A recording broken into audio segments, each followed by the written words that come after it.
Good morning, Dolphins fans. Welcome to another episode here of On the FinSide with Kat and Paul. Follow us on Facebook, Twitter, all of our social media outlets, as well as the FanSided Network and FinFanatic.com. I'm Brian Cat NFL. Paul is Fanatic_pick on Twitter. We are back at it here. I'm in a remote location. I'm with the family here in Kansas City, heading back today. I'll be back in my normal spot tomorrow when we recap the Dolphins-Texans game.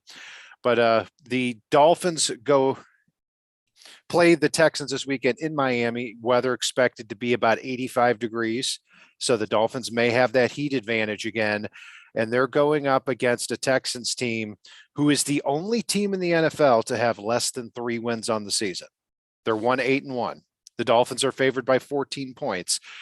The last time the Dolphins were favored by this many points was week 1 of the 2003 season at home against the Houston Texans. The Dolphins lost that game 21-20. I remember that very distinctly. The good news is they, in the other 7 games since 2000 that they were double-digit favorites in, they won all those games. So, but Paul, this is a game coming off the bye week. Kyle Allen and a quarterback over Davis Mills.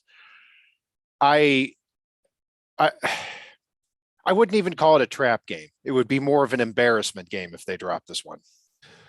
Yeah, but historically, the Texans have had the Dolphins number more times than they should, no matter how bad they've been. You can't overlook any opponents right now, especially when you're clicking on all cylinders like Miami is. Miami needs to come out and they need to treat this like it is a tough opponent. And really not let this be a trap game or an embarrassment game or any of those things. They need to come out, they need to play their game. They need to continue to put up 30 plus points as they've done in the past 3 or 4 matchups and really just take it to the Texans here. If they get a big lead, let up as the game goes on. But until then, go at them hard and win the goddamn game. Yeah, you say go at them hard. I'm not sure if that's a strategy that I would completely go with, and I'll tell you why. Because the Texans, if you look at them on the season, as bad as they are, they're allowing 23 points a game, and which isn't a whole heck of a lot for a team that's 1-8-1, and they've only allowed 9 touchdown passes this year. So they're not somebody that teams have been able to exactly just go at and light up. Now that could be different. I mean, I said pretty much the same thing about the Browns last week, and the Dolphins went in there and they lit them up. But you look at defensively, kind of where the strengths are of the Texans, and there aren't a lot of them. But on the ground this season, the Texans are allowing 5.4 yards a carry to opposing running backs, 5.5 yards per carry to opposing starting running backs. And Jeff Wilson and Raheem Mostert, actually Mostert's not playing in this game, so let's leave him out of it. Jeff Wilson is averaging 5.4 yards a carry. So in the Miami Heat against a bad run defense, I hope the Dolphins stick with the run and stick with it throughout the game here. Yeah, and go at them hard doesn't mean necessarily try to chuck the ball over the yard. You need to use the run to set that pass up.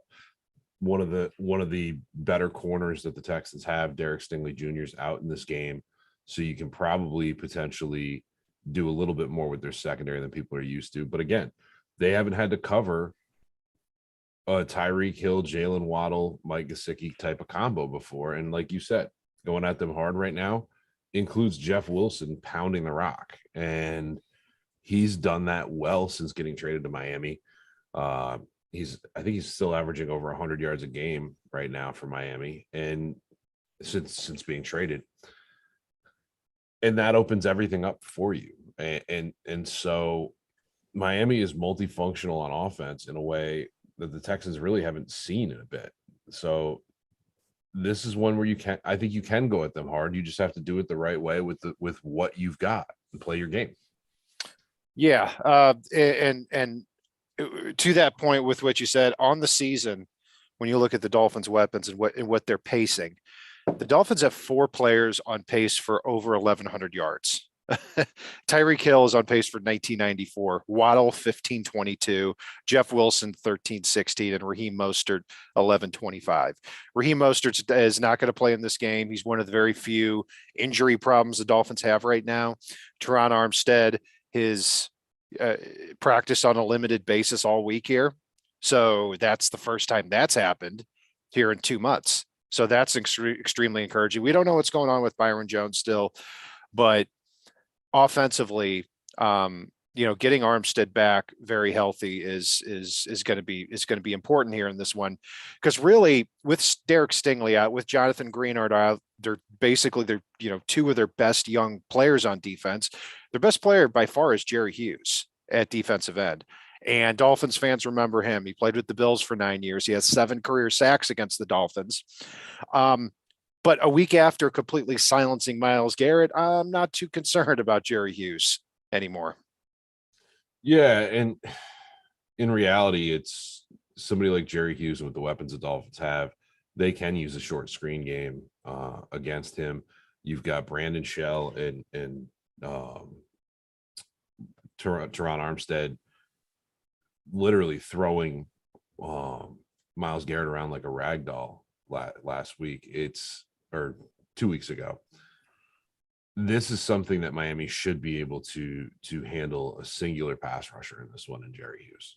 And go ahead.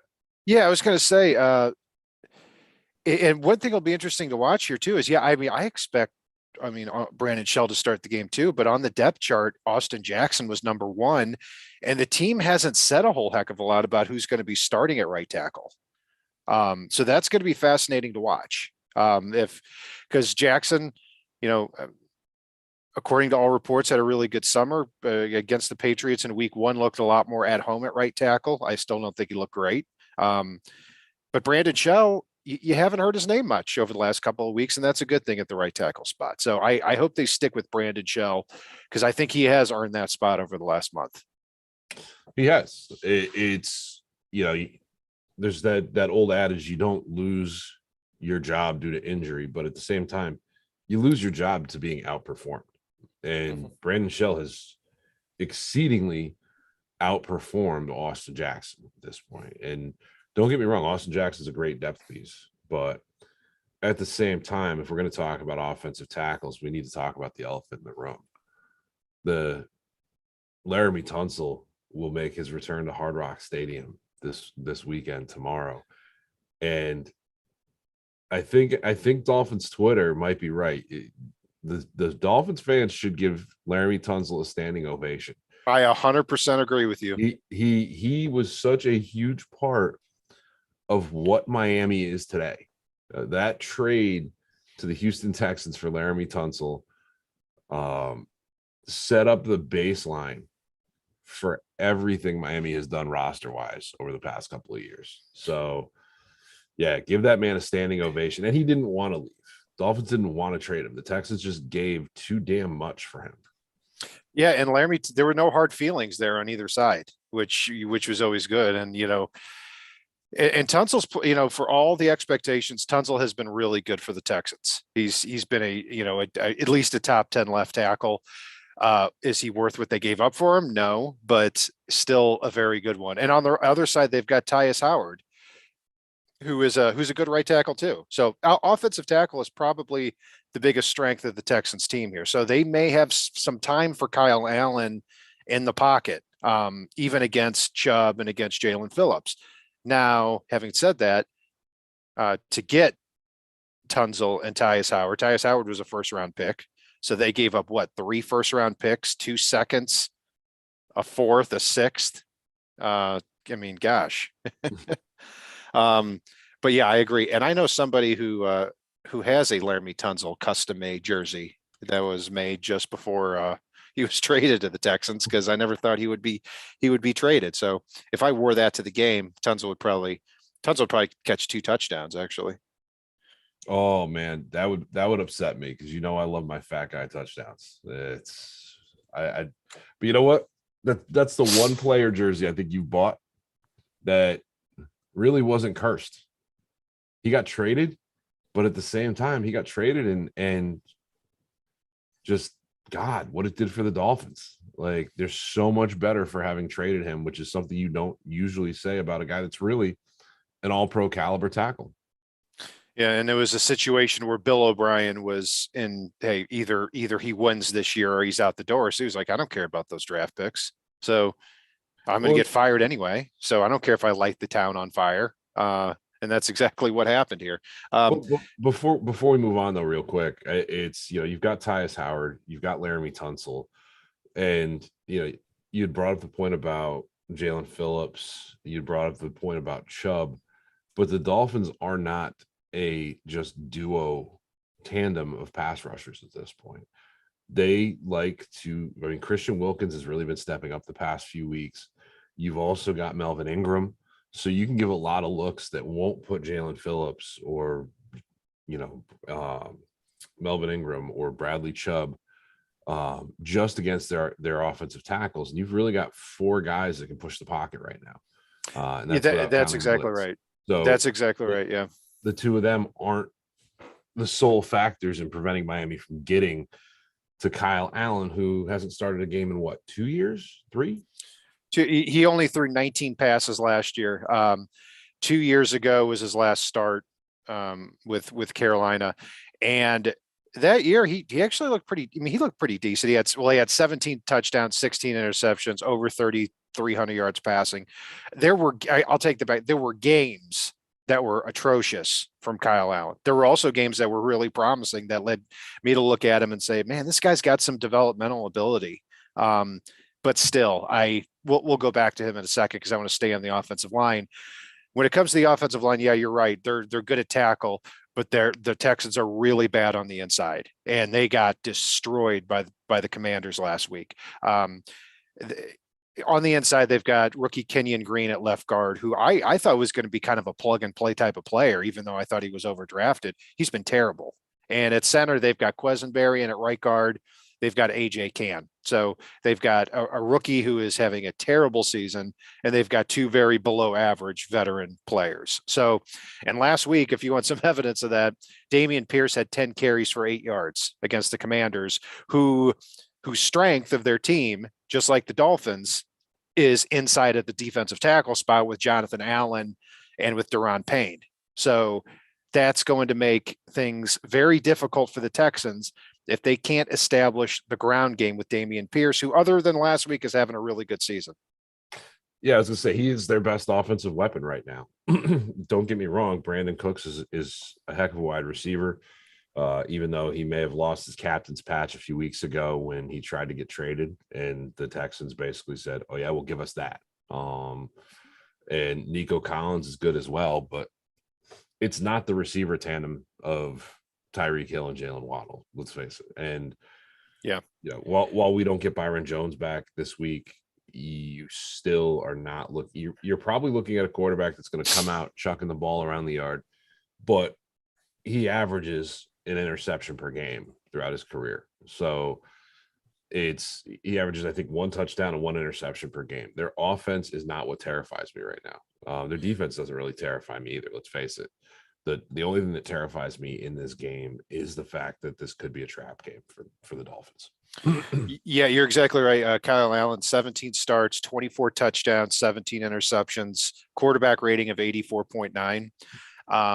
I will say that a tweet I made on March 15th, 2019, I think this was days before the Dolphins signed Ryan Fitzpatrick, is I said I'd consider trading the 13th pick to the Panthers for their 16th pick and quarterback Kyle Allen. And here we are 3.5 years later, and we're facing the guy. Now, many might say, well, we got Christian Wilkins, we got a good player there. Well, yeah, but the Panthers got Brian Burns at 16. So and they could have maybe gotten Wilkins. Anyway, Dolphins stayed at 13, got Wilkins. Wilkins is a great player.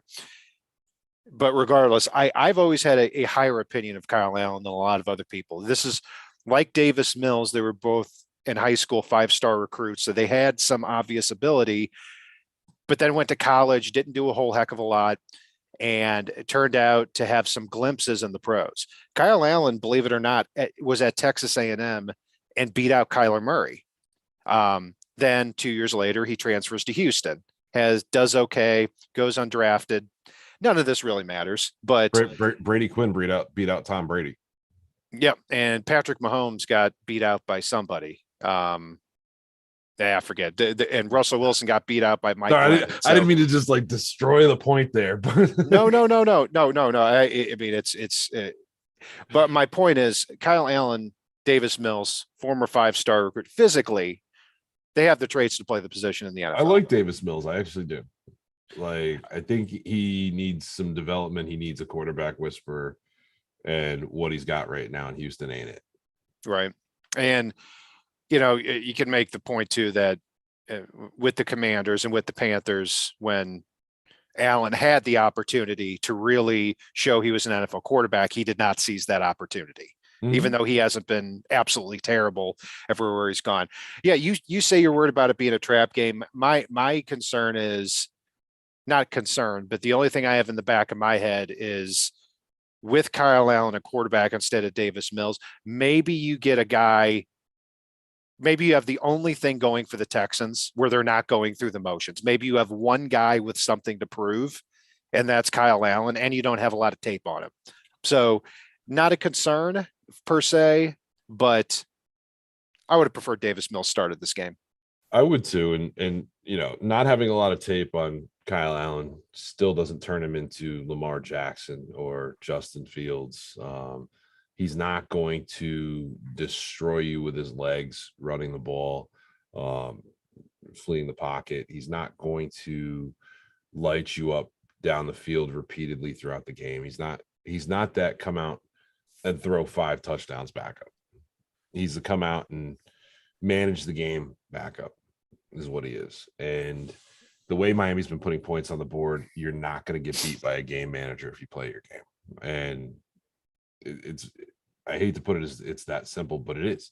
Now, while we're talking about replacement quarterbacks, as we are a Dolphins show, we'd be remiss to not mention the absolute dumpster fire that's going on in the Meadowlands locker room at the moment of Zach Wilson getting benched, being confused why he got benched, making excuses last week for an offense that I believe had 2 yards in the second half. Blame the wind, even though Mac Jones sure seemed to move the ball in the second half, even though he didn't score. And the fact that instead of starting Joe Flacco, who might get you there while you are still right at playoff eligible, they're starting Mike White. Like, what the hell? Like, as great as the Jets have been defensively, which I hate to admit, but they have been, what the hell is going on offensively up there in New Jersey? Yeah, first, I think Zach Wilson is irretrievably damaged. I don't think he was that good to begin with. I never understood it with Zach Wilson. I said it. I never understood it with 2 quarterbacks drafted in the top 3 over the last 20 years. And I've said Sam Darnold and Zach Wilson. Zach Wilson at BYU was never, ever, ever under pressure. He just lofted the ball up. He had a good arm. But the thing of Zach Wilson is he needs to be able to extend plays to get the ball downfield. He doesn't have the size and he doesn't have the speed to extend plays. He never did. And then he comes in and yeah, that press conference afterward, where he was just asked, do you take any response or do you feel like you let your team down? He just said no. And then later he obviously regretted that. And he didn't just say no, though. He broke into like, well, it was very windy today. You saw the ball was going and nobody could really move the ball. But like, it's like, dude, like I hate to bring this up, but you want accountability. Look at the Bills a couple weeks ago when Josh Allen immediately gets on the mic and the first thing out of his mouth when they start asking questions is, it's hard to win games when your quarterback plays like, poop. We'll go with yeah. it. Like, right. I mean, it literally just took it all on his shoulders, even when it wasn't completely his fault. And that's what you've got to be at the quarterback position. But by all accounts, Zach Wilson got told he was being benched and supposedly started crying, had to get the rest of the day off. And basically his answers, as far as that went in front of the team even, were, but I want to.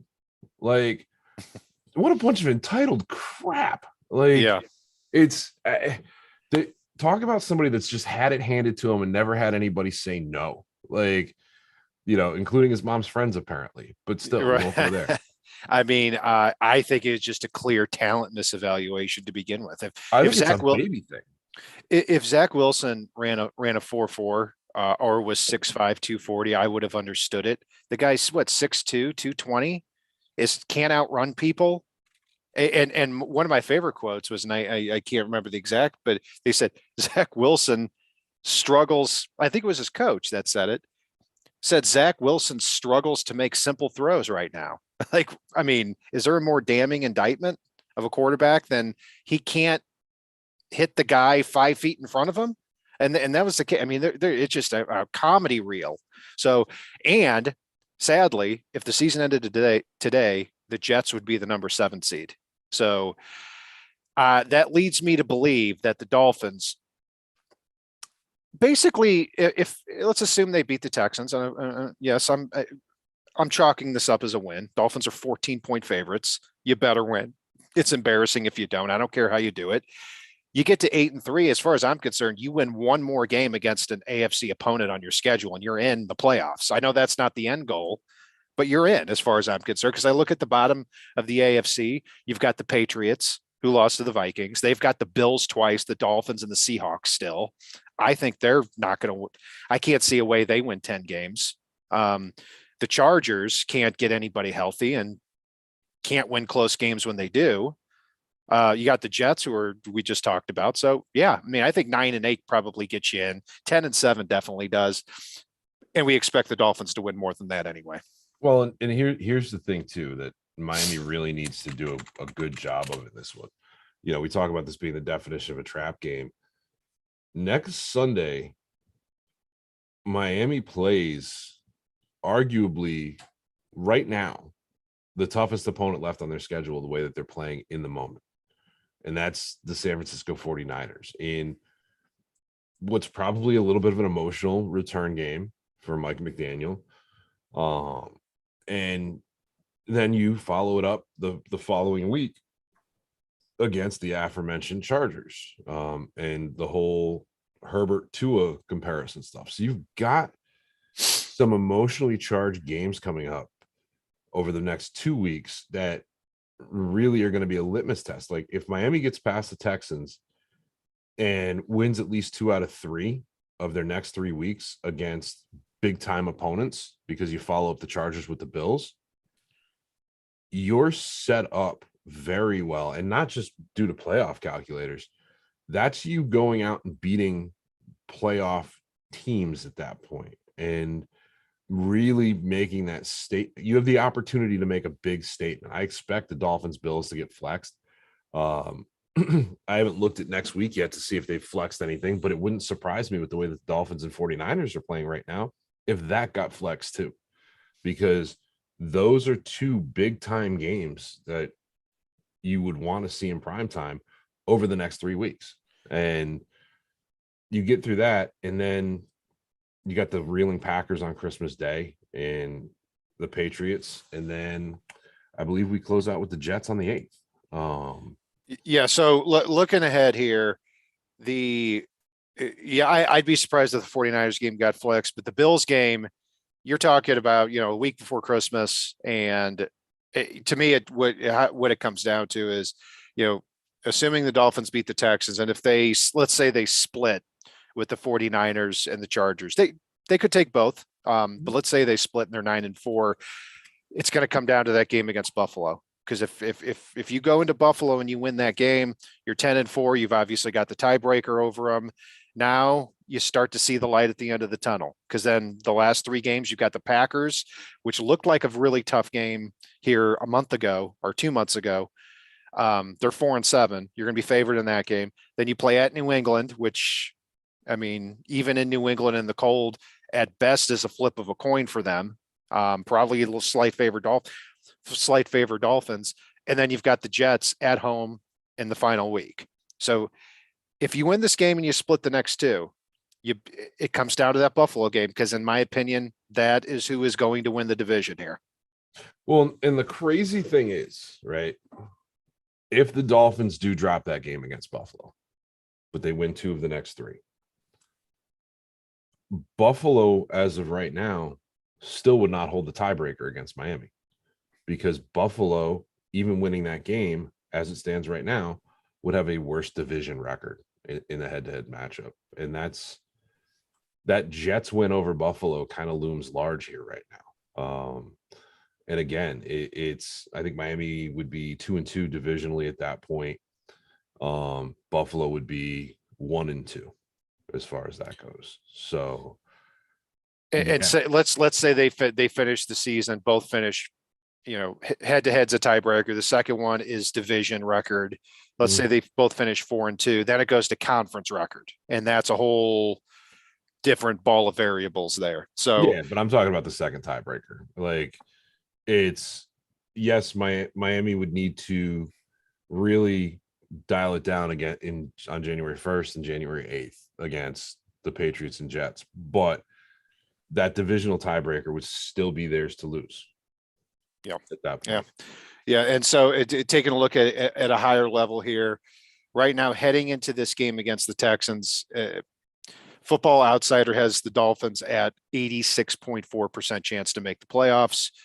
538.com has the Dolphins at 92%. And the New York Times has the Dolphins at 81%, according to all their simulations. Obviously, those numbers rise if the Dolphins defeat the Texans here this weekend. And then assuming they go 8-3 here, the following week against the 49ers, now you're talking about you win this game, it's almost impossible for you to miss the playoffs. So exciting times here. And Paul, we've been talking here for about 25 minutes. We have not talked about Tua Tagovailoa or the offense here, and there's not a lot. I've talked about him a little bit. Okay, I haven't. So talking about that here, Tua on the season, 71% completion percentage, quarterback rating of 118.4.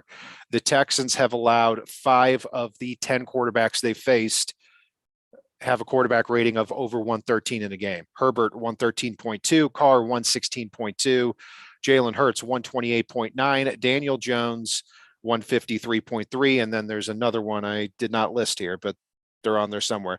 It's pretty clear when you look at the quarterbacks they faced.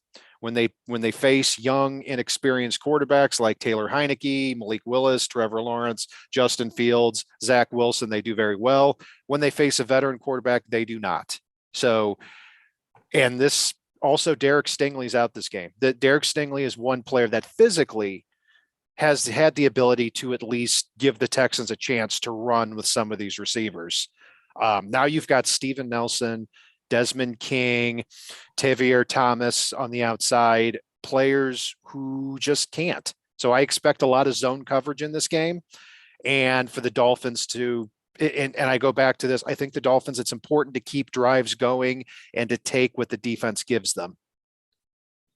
Yeah, no, Mike McDaniel's really good at scheming up for what the defense gives them, and then also scheming up ways to make the defense try to take away what he wants you to try to take away.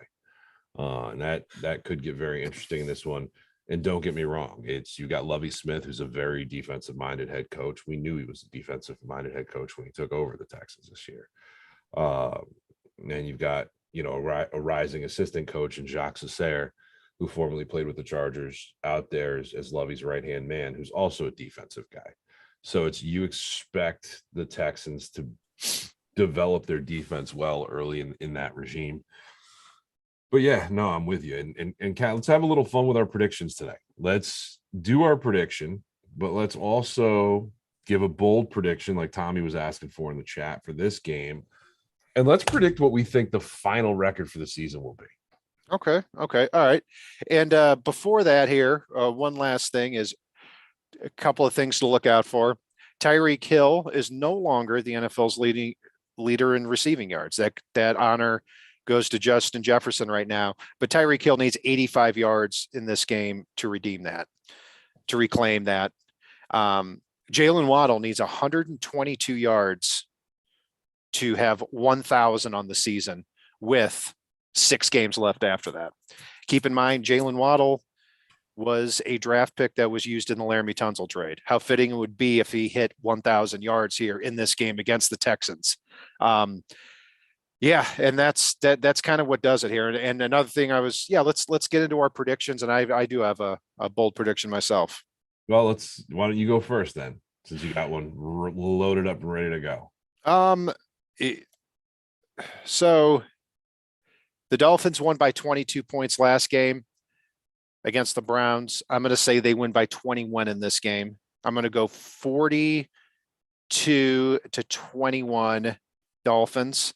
And I've been saying this year that there's going to be a game where teams are so focused on Tyreek Hill and Jalen Waddle that Mike Gesicki comes out and he just gets an unbelievable amount of targets and has a great game. I think this is that game. I'm predicting 8 catches, 110 yards, 2 touchdowns from Mike Gesicki.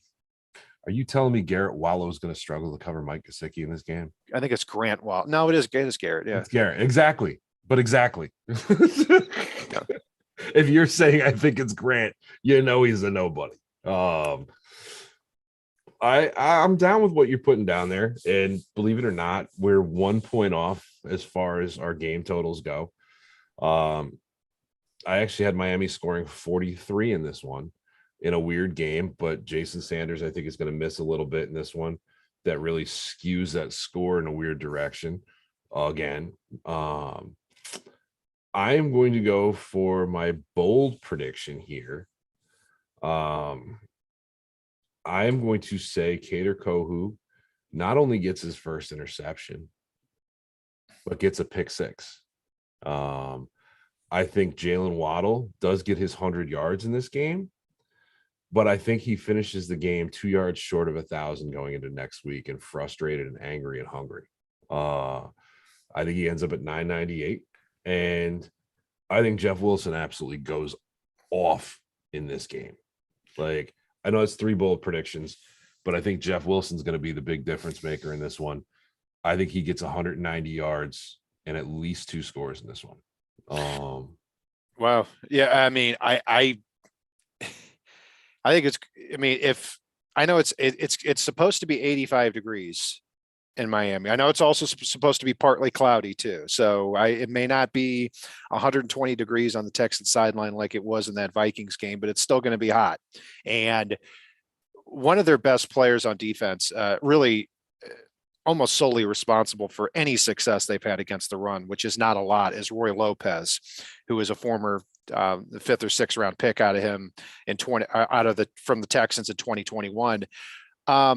Big Roy Lopez and the Miami Sun, when he starts to wear down, they've got nothing behind him. Their linebackers are not good at stopping the run. They've got undersized guys in Christian Kirksey and Christian Harris. Malik Collins is a penetrating defensive tackle who is not good against the run. They just don't have a whole heck of a lot else. So, yeah, I mean, I think I'd be shocked if we come out of this game saying the Dolphins had trouble running the football. Mm-hmm. And the way Miami opens up lanes in this one and utilizes misdirection, that's only going to tire Roy Lopez out further, trying to readjust to a lot of those toss counters and things like that. And Jeff Wilson he's done a phenomenal job of seeing the hole, averaging 6.5 yards per carry since coming to Miami a few weeks ago. And the line has been lights out in this for Miami over the past few weeks. So yeah, no, and I think Miami finishes the season 13-4 and the number 2 seed in the AFC.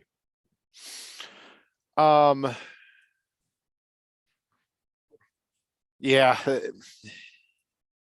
Season prediction here. I think they'll win this game. I'm going to say they split. No. I'm going to say they beat the 49ers in a close game, and then they beat the Chargers too. So I'm going to say 10-3. I've got to say I have them losing to Buffalo at Buffalo. So that brings them to 10-4. And then in the final 3 games, they've got the Packers at home, at New England, and the Jets at home. I see them going 2-1 in those games. So unfortunately, I have the Dolphins going 12-5, but also being the 5th seed in the AFC.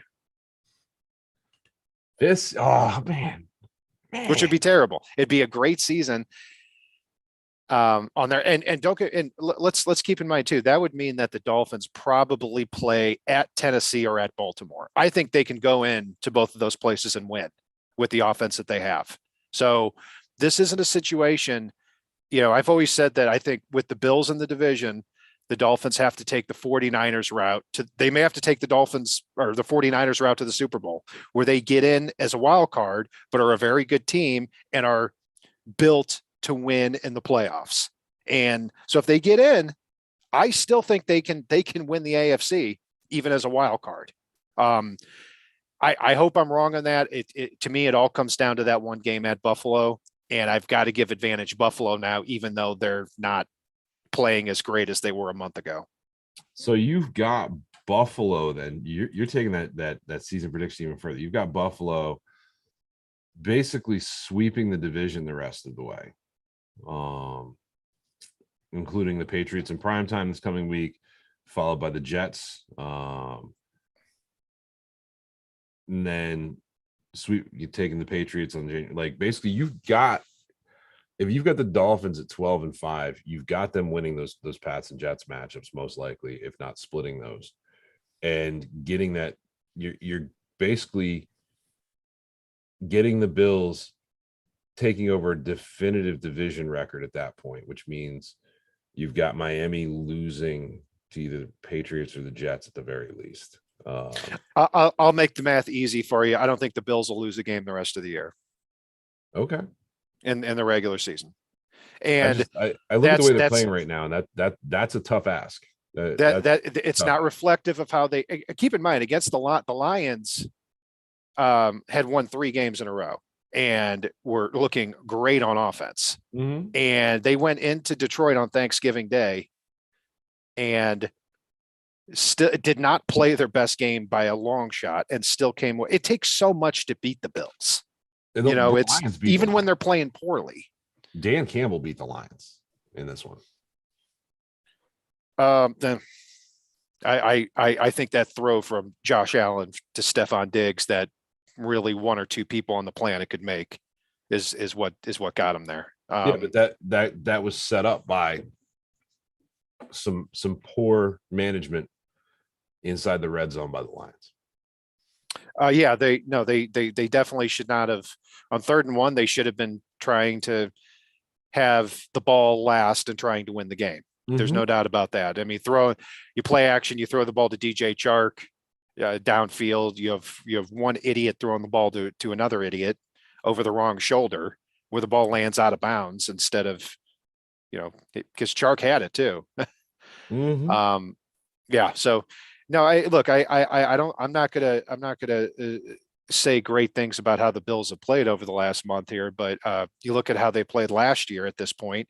They were coming off a 9-6 loss to Urban Meyer's our Jaguars. And they, at that time, were out of the playoffs, and then they swept the rest of the season. And the Bills and Josh Allen are better made here than other teams for the cold months. I hope I'm wrong. But I have the Bills at 14-3. I've got the Dolphins at 12-5. Oh, I guess the division record doesn't matter at that point. Doesn't. No. Made the math easy for you. Hope Nice. I'm wrong. But here's the other part of it too. If everything I said with the Bills it comes true and the Dolphins comes true, there's only one game that separates the Dolphins from winning the division. Both teams finishing 13-4 and the Dolphins winning the division. And that's going down to Buffalo and beating the Bills. That is a tough ask. I don't care how they're playing right now. But let's go Dolphins. Let's win this game here. Let's have another undefeated November, and that's going to do it for our breakdown of the Dolphins-Texans matchup. I'm Brian Cat NFL. Paul is Fanatic_Pick. Follow us on Facebook, Twitter, all of our social media outlets, as well as the FanSide Network and FinFanatic.com.